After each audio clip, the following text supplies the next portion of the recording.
pretty little nightmare. Welcome to MsMojo, and today we're counting down our picks for the most delightfully devilish characters animated by DWA. Some spoilers will follow. Shush.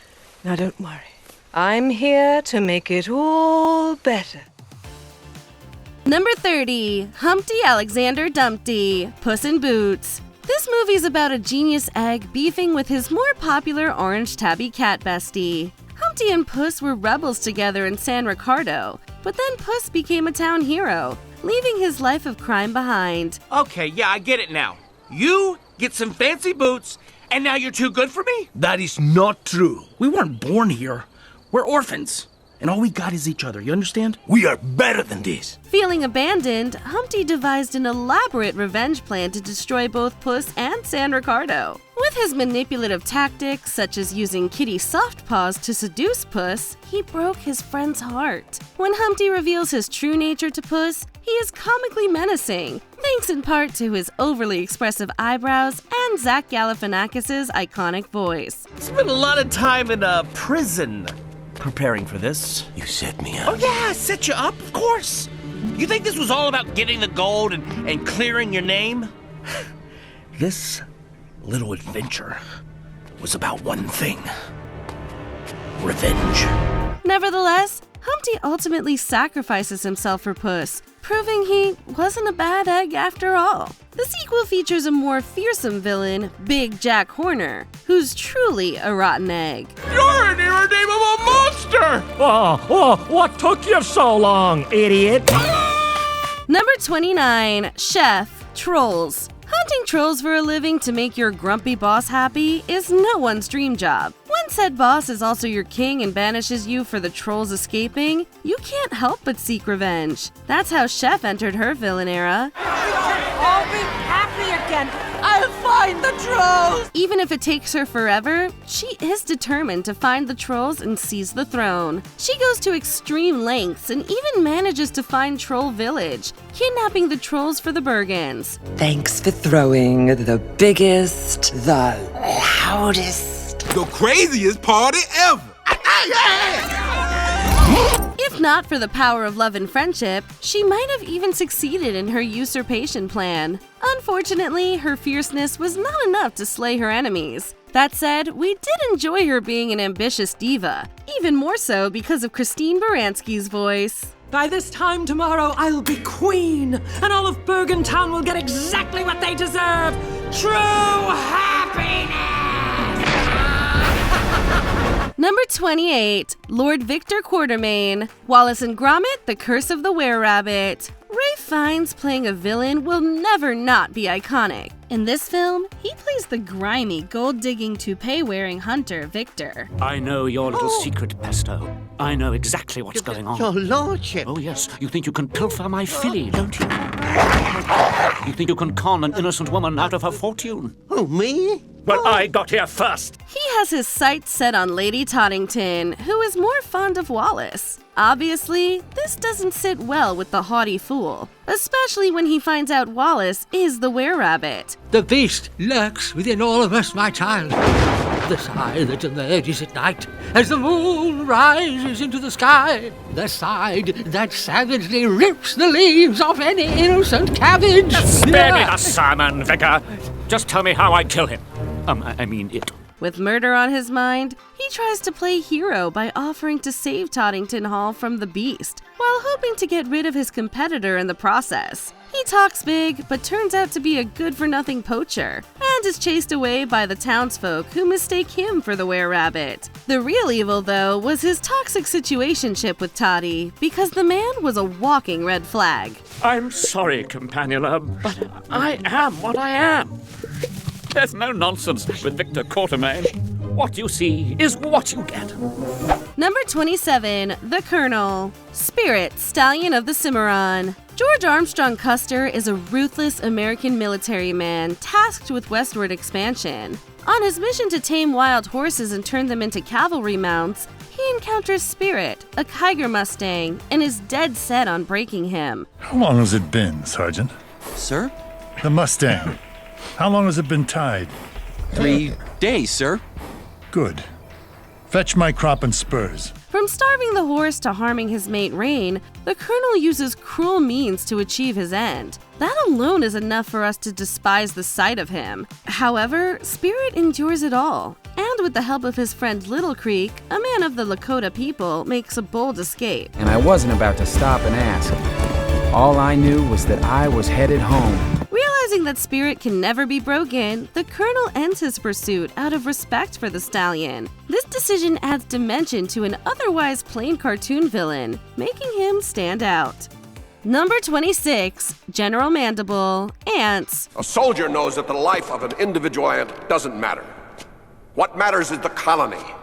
He's willing to live for the colony, to fight for the colony, to die for the colony. Despite being a story about ants, this film had incredible depth and explored themes like anti-authoritarianism, class struggle, and the futility of war. General Mandible is a ferocious general officer of the ant military, planning to overthrow the queen. He is voiced by Gene Hackman, who masterfully turns a literal ant into a formidable tyrant. 4 more days, and we can bid final farewell to their kind of incompetence. Yes, sir. A fresh start. Imagine it. Mandible doesn't hesitate to sacrifice the lives of those he considers weak. Also, he can create a new colony on his own terms. He sends his soldiers out to fight the termites, knowing they won't survive, and plans to kill his workers by orchestrating a flood. What's worse, he justifies his actions by evoking an imaginary greater good. Fortunately, his ambitions are crushed by the fire of revolution. Cutter! What are you doing? Something I should have done a long time ago. This is for the good of the colony, sir. Number 25, Vincent, Over the Hedge. The moon's not full. You woke me up a week early? Oh no. Don't tell me you're dumb enough to actually try and steal my stuff. We all know the real villain in this movie is the uppity and intolerant HOA president Gladys Sharp. However, the narrative is set into motion by Vincent, a brutish American black bear whose food stash is stolen by our protagonist RJ the raccoon. He threatens to take his life when he catches the raccoon stealing from him. I'm going back to sleep. When that moon is full, I'm waking up. And all my stuff had better be right back where it was. But that's just 1 week. That's impossible for one guy. A week's perfect. I'll get some helpers. Vincent represents the raw and primal side of nature, which is in stark contrast to the woodland animals who are driven by a sense of community. His self-centered nature and unrelenting pursuit of revenge ultimately lead him to his own ruin. That's the D-Pelter Turbo.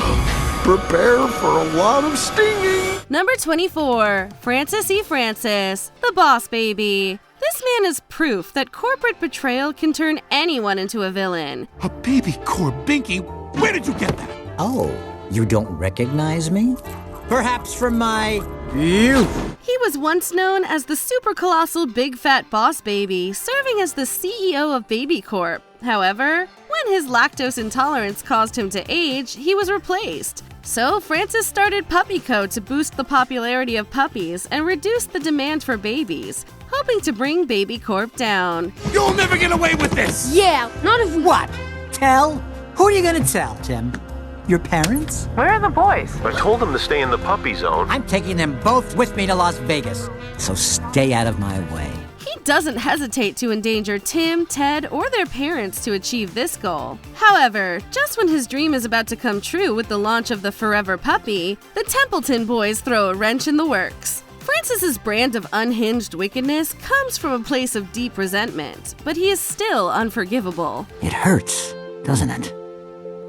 Yeah, it does. Number 23, Red Death, How to Train Your Dragon. What is that?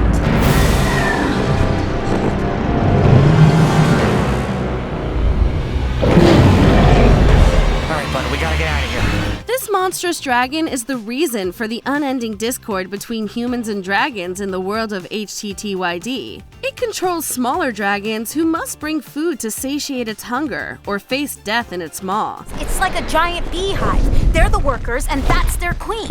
It controls them. It's gigantic enough to trigger your megalophobia, but the mere mention of its name is also enough to make one's blood run cold. The movie's co-writer and co-director Chris Sanders once called him the film's version of Godzilla. Red Death presents a formidable challenge to Hiccup, Toothless, and the rest, threatening destruction that is apocalyptic in scale. That's what makes its defeat so impactful. The peace its downfall brings to Burke is hard-earned, to say the least. I knew it. I'm dead. No, but you gave it your best shot. Number 22, Professor Poopy Pants, Captain Underpants, the first epic movie. It is virtually impossible not to burst into giggles at this name. Unfortunately, that is exactly what turned Professor P.P. Diarrhea Stein Poopy Pants Esquire into a villain. You give me stuff what I want! I don't want it anymore! Oh, and one more thing. He got so sick of being mocked, even by his students at Jerome Horwitz Elementary, that he decided to eradicate laughter itself. Joined by the humorless Melvin Sneedley, he planned to eliminate everyone's sense of humor at the school using the Turbo Toilet 2000. Melvin, with your brain and my brain together, we can finally wipe out laughter for once and for all! So George and Harold want a supervillain. Well, ask and ye shall receive. Fortunately, George and Harold's hilarity saves the day. Professor Poopy Pants may be a sadist, but to viewers, he's a hoot. That said, he's not the type of villain who just makes us laugh. We can't help but feel sorry for him, and that's why he's so memorable. Stop it! Stop laughing! Oh, come on! Listen, your problem isn't that people laugh at you. Your problem is that you can't laugh at yourself. Oh, really, Oprah? Is that my problem? Number 21, Megamind. Megamind. This supervillain knows how to put on a show. Should have known you'd try to crash the party. Oh, I intend to do more than crash it. This is a day you and Matrosity shall not soon forget. Megamind is all about the 3 Ps: power, purpose, and presentation. He's got a taste for drama, adding theatrical flair to whatever he does. At the same time, he's also extremely intelligent, the very definition of big brain energy. However, his villainous ways are interrupted when he falls in love with Roxanne and must save her from the superhero-turned-mediocre villain he created, Titan. This town isn't big enough for 2 supervillains. Oh, you're a villain, all right. Just not a super one. Yeah? What's the difference? Presentation! The mission gives him a renewed sense of purpose and turns him into the hero of Metro City. In conclusion, although nurture turned him into a villain, his nature put him right back on the right track. Ladies and gentlemen, Megamind, defender of Metro City! You know, I like the sound of that. Number 20, Donald Edward Don Lino, Shark Tale. Sharks are scary enough as it is, but what if they were part of the mafia? I bring you in here, look you in the eye, tell you what's what, and what? What? What? What? Nothing. You said what first? I didn't say what first, I asked you what. No, you said and then what, and I said what? No, I said what? Like what? Meet Don Lino, the leader of the Great White Sharks. He has a frightening influence over the reef. If you make Lino mad or disrespect him and his family, you may not live long enough to regret it. Unfortunately, his son Lenny is vegan, and Lino won't stand for anything that makes his criminal empire weak. But when you look past his mobster lifestyle, Lino cares deeply for his family and is willing to change his ways for them. I love you, son, no matter what you eat or how you dress. The only one arguably scarier than Lino is the two-faced vixen Lola. Anyone else just get chills at the mention of her name? You know, Shark Slayer, there's only one thing I like better than money. Revenge. Number 19, Viggo Grimborn, DreamWorks Dragons. The TV series Dragons Race to the Edge introduced a new set of baddies to Burke. Perhaps most notable of them was the Dragon Hunters, led by Viggo Grimborn. While his brother Riker was the brawn of the hunters, Viggo was the brains. His knowledge of dragons rivaled even Hiccup's, and he was a master strategist who treated their squabbles with the riders like a game of chess. In maces and talons, as in life, the line between good and evil is often unclear. Black and white can become grey so easily. What one soul considers evil, another might consider righteous. His ultimate goal was to find the mythical dragon eye to further his practice of dragon poaching. However, compared to his former second-in-command Krogan, Viggo turned out to be the lesser of evils, and he proved this when he willingly joined forces with Hiccup to take on the bigger threat, and gave his own life in the end. What are we doing? Let's kill it and move on! Lie down.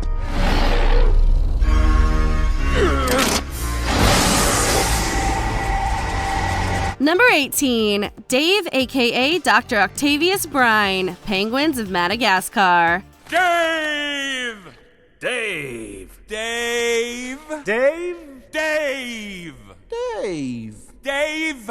Ah. Let's face it, the Penguins are the breakout stars of the Madagascar franchise, so much so that they earned their own spin-off film and Nickelodeon series. But one bitter cephalopod wasn't so impressed by their cute and cuddly act, Dave the Octopus. He was the star of the Central Park Zoo before the Penguins came around and stole his spotlight. Neglected and heartbroken, Dave snapped and vowed vengeance on all of penguin kind. And he's well equipped with an army of octopi, his human disguise, and some surprisingly clever celebrity name drops. Charlize, they're on the ray!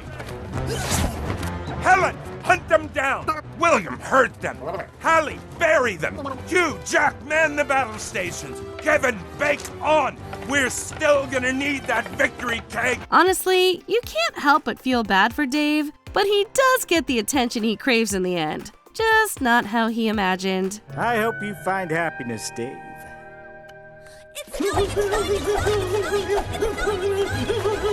Number 17, Tzekel-Kan, The Road to El Dorado. Good morning, my lords. He's back. Oh no.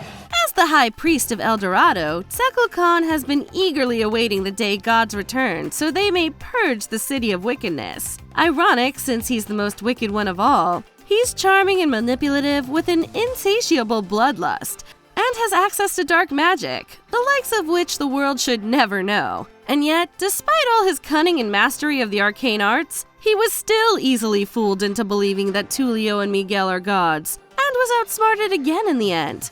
Men, seize him.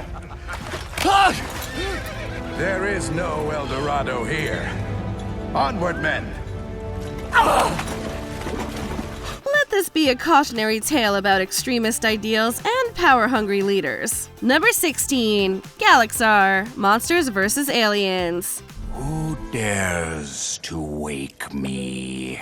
Not all great villains have to be deeply complex or tragic souls. Sometimes, we just need a straightforward, tyrannical, hilarious baddie. It's safe to say that Galaxar brings us that and more. There are innocent people down there who didn't do anything! There were innocent people on my home planet before it was destroyed. Look, I'm sorry your planet was destroyed. Oh, don't be. I'm the one who destroyed it. He destroyed his own planet for no real reason, and now he aims to take over Earth and repopulate it. Once he gets his Quantonium back from Susan, that is. What really intrigues us about Galaxar is how he never clearly says why he does all of this. Whatever backstory he has is purposely and humorously kept vague, so we can only theorize as to what drove him to become such a ruthless psychopath. It seems that's one story he'll take to his grave. Number 15, the Toad, flushed away. In his youth, Toad had a good life at Buckingham Palace. But when his owner grew more attached to a rat, Toad's happiness was literally sent down the drain. Heartbroken and abandoned, Toad recruits his hench rat, Spike, Whitey, and his cousin, Le Frog, to aid him along in his plan to washing away all the rodents in the sewer. You find my pain funny? I find everyone's pain funny but my own. I'm French. It's hard not to sympathize with his backstory. How would you like it if you were someone's pet and they just tossed you away? Plus, it's too much fun watching him shift from a sophisticated crime lord to a warty madman. Fortunately, the rats he sought to eliminate end up beating him with his own amphibious tendencies, and a little liquid nitrogen. Feeling a little tongue-tied? Impossible! Number 14, Rumpelstiltskin, Shrek Forever After. You signed it. So, tell me, what happens now? Have a nice day. Making a deal with the devil is bad, but making one with Rumpelstiltskin is even worse. Well, he's not magically gifted himself. He has access to magical contracts that can make all your dreams come true. But not without a catch. That might just include your entire kingdom, or the very day you were born. You took the day I was born. No, Shrek. You gave it to me. Rumple may be short and irritable, but he is the diabolical master of manipulation, and he'll use every trick at his disposal to take over the kingdom of Far, Far Away. Unfortunately for him, he scammed the wrong ogre and pays the price for his deceit.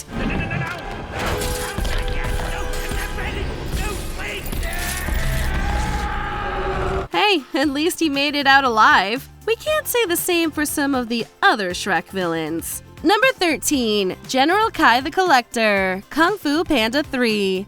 Kai, old friend. Master Oogway. Our battle ended 500 years ago.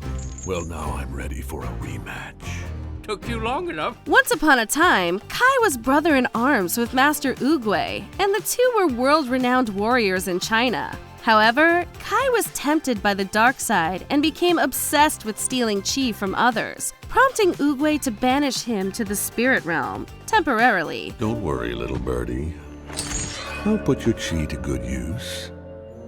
Destroying the Jade Palace and everyone in it. Along with being a ruthless fighter, Kai can use the chi he steals to create jade zombie-like minions, turning those he defeats into his own soldiers for combat. He won't stop until he's swiped every Kung Fu master's chi to fully empower himself and extinguish Oogway's legacy for his betrayal. Unfortunately for Kai, his hunger for chi ends up being his undoing, as Po gives him way more than he can handle. Wait, no, it's too much. That's too much. No!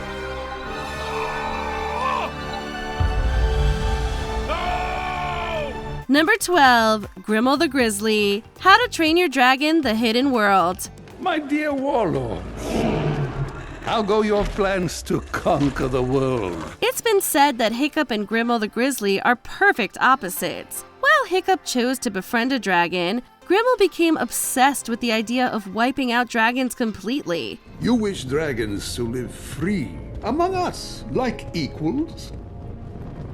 A toxic notion, my boy. History has shown that we are the superior species. So, how dangerous is he, you might ask? He's a ruthless hunter and a master manipulator who can control dragons using their own venom. To offer some perspective, he's the reason Toothless is the very last Night Fury in the world. Even though Grimmel perished in the end, he still sort of won. Hiccup realizes that dragons will never be safe in the human world and sets them free so they can live in the hidden world, meaning that technically, Grimmel somewhat got what he wanted, a dragon-free world. Number 11, Drago Bloodfist, How to Train Your Dragon 2. He who controls the dragons controls the land. That's the twisted philosophy of Drago Bloodfist, the self-proclaimed dragon god. He's only the son of Stoic the Vast, his heir to the throne of Berk, and the greatest dragon master this world has ever seen. Dragon Master.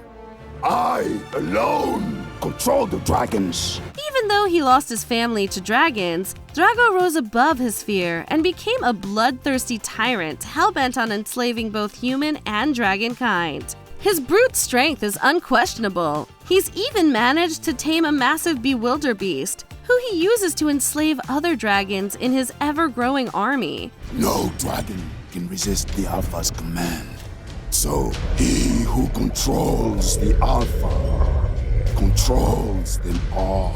Sure, men laughed at his insane ramblings, but they were quick to pay the price for standing in his way. Even after his defeat, those who were truly loyal to him vowed to continue his beastly endeavors, further cementing the gruesome legacy Drago built for himself. Number 10, Tai Lung, Kung Fu Panda. Abandoned as a cub, Tai Lung was taken in by Shifu and raised as a master martial artist and possibly the next dragon warrior. However, when he wasn't chosen, he He went on a rampage and became hellbent on taking the role he felt was his, even if it meant doing so by force. We're not meant to be the dragon warrior. That was not my fault. Not your fault? Who filled my head with dreams?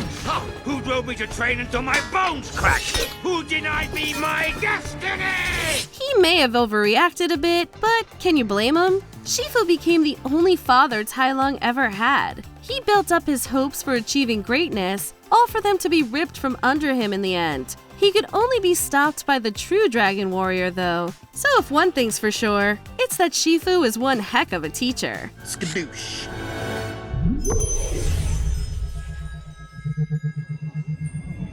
Number 9. Eris, Sinbad, Legend of the Seven Seas. So where were we? Oh, yes. You were holding your breath.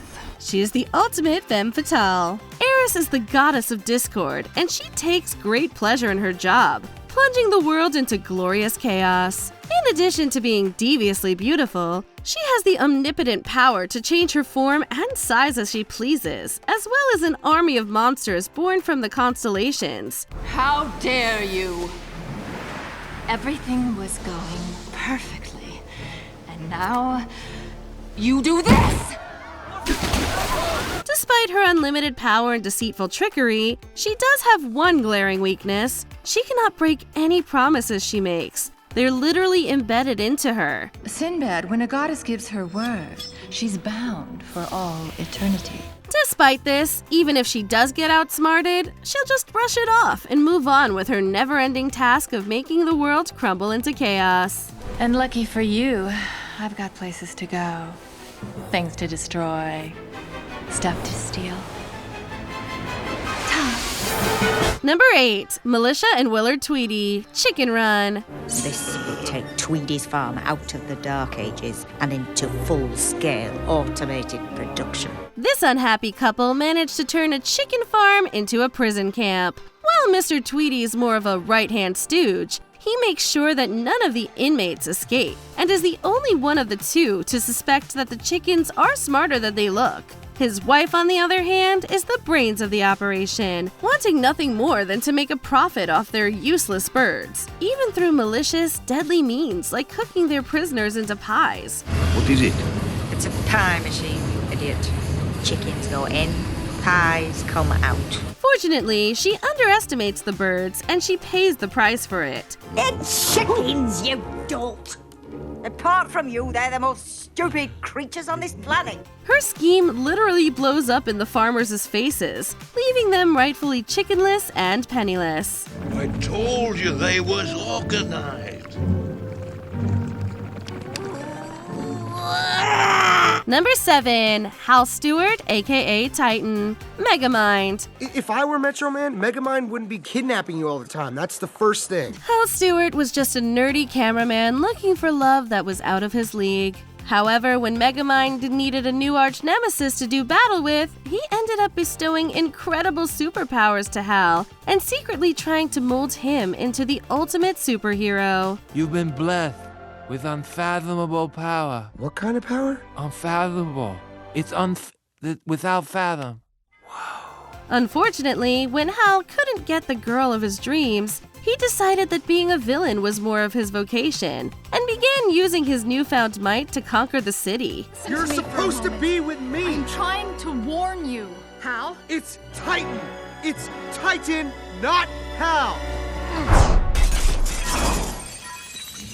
Even though Megamind was the villain of his own story, he ended up creating an even worse threat, showing that you really have to be careful who you entrust with super abilities, especially the geeky types. Please don't do this. I know there's still good in you, Hal. You're so naive, Roxy. You see the good in everybody, even when it's not there. Number 6. Captain Chantel DuBois, Madagascar 3, Europe's Most Wanted.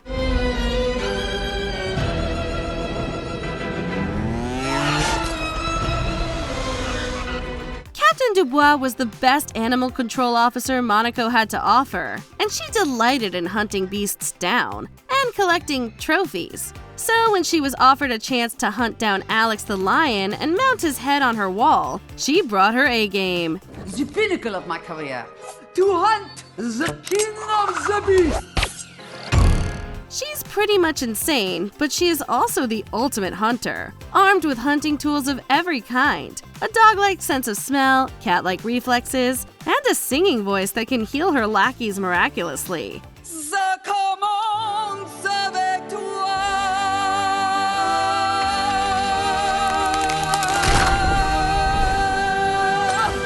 Unfortunately for her, our favorite vagabonds brought an end to her perfect catch streak, and she was last seen being shipped off to Madagascar. Ironic, since that's where the gang ended up in the first movie. Number 5, Ramses II, the Prince of Egypt.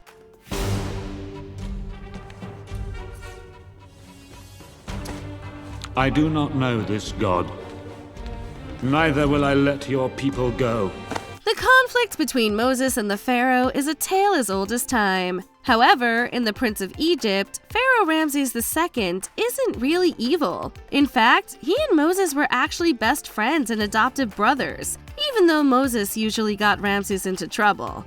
You almost killed me! Oh, come on! Where's your sense of fun? Oh, it's fun you want! When Ramses is crowned as the Pharaoh, the weight of his responsibility gets to him. He is determined to build a great legacy for himself, no matter how many Hebrew slaves he works to the bone. Unfortunately, his reign ends in tragedy. He loses his firstborn son to Moses' plagues, and his stubbornness drives away his childhood friend, leaving him with no real family to comfort him when he needs it most. Number 4, Pitch Black, Rise of the Guardians.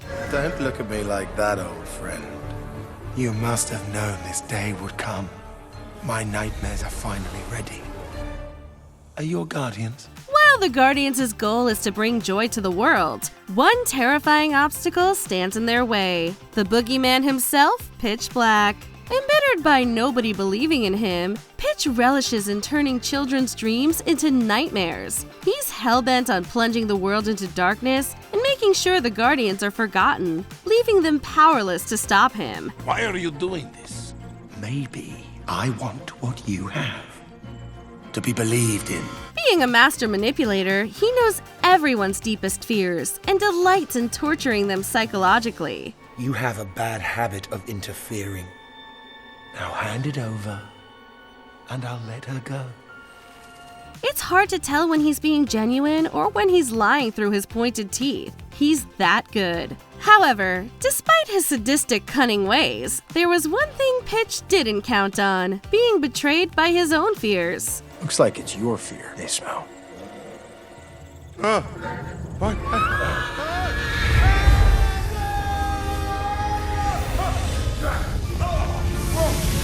Number 3, Fairy Godmother, Shrek 2.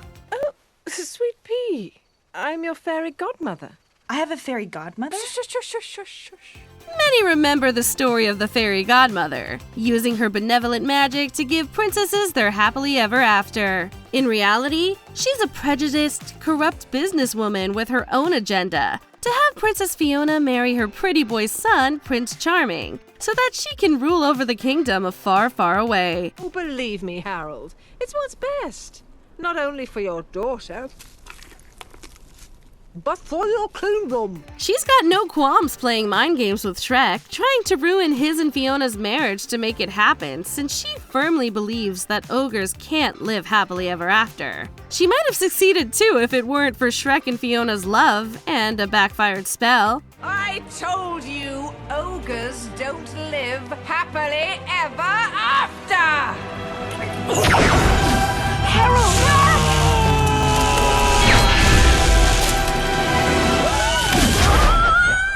Unfortunately for the happy couple, Prince Charming isn't taking his mother's death and being robbed of his happily ever after lightly. And I promise you this, Mother. I will restore dignity to my throne. Number 2, Lord Farquaad, Shrek. I will make this Princess Fiona my queen, and Yulok will finally have the perfect king. Sadly, our runner-up just fell short of being number 1. But don't think little of Farquaad, because he has a massive ego, an iron-fisted rule over his kingdom, and a xenophobic vision of a perfect world without fairy tale creatures. There is no dirty deed he won't stoop to, and he doesn't even have to get his own hands dirty. Run as fast as you can. You can't catch me. I'm the gingerbread man! You're a monster! Ironically, despite his perfectionism, he is blind to his own literal shortcomings, which really makes him an entertaining tyrant you love to hate. Unfortunately for him, Farquaad meets his demise at the hands of the fairy tale trash he wished to dispose of. I will have order! I will have perfection! I will have... Before we unveil our top pick, here are a few honorable mentions. Angorot, the Tales of Arcadia franchise. He sold his soul for magic and made it everyone's problem. Kill me! It won't change you! I heard you were once a great warrior, a hero to Trollkind! Guy Gagné, Turbo. He's a nasty cheater, but Bill Hader's voice makes him supremely entertaining. Thank you, Plucky Snail. Because of you, the whole world will be watching this race. And when the checker flag drops, they'll be watching me win. Emperor Zarkon, Voltron Legendary Defender. The power-hungry tyrant wants the universe under his thumb. We will strike first. Mobilize the fleet. Hunt down Prince Lotor. Carl, all hail King Julian. The self-proclaimed evil mastermind had a rough childhood. I'm not ashamed. I enjoy the work. Now, hand over the bird. Ken, B-movie. God forbid a man tried to prevent his girlfriend from having an affair with a bee. Remember what Vance said? Why is your life any more valuable than mine? That's funny, I just can't seem to recall that! I think something stinks in here! Before we continue, be sure to subscribe to our channel and ring the bell to get notified about our latest videos. You have the option to be notified for occasional videos or all of them. If you're on your phone, make sure you go into your settings and switch on notifications. Number 1, Lord Shen, Kung Fu Panda 2. It's your parting gift, in that it will part you.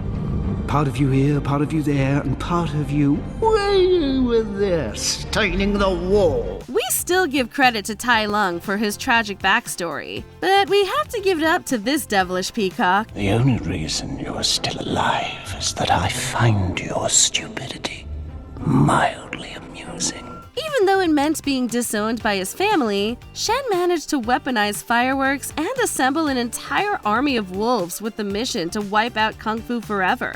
What really brings him to the top is his personal connection to our favorite dragon warrior, Po. Shen was the reason Po became an orphan, and he committed mass genocide on other pandas without a single regret. Despite this, Po was able to defeat this paranoid peacock by finding inner peace with his past, something Shen was never able to achieve. I scarred you for life.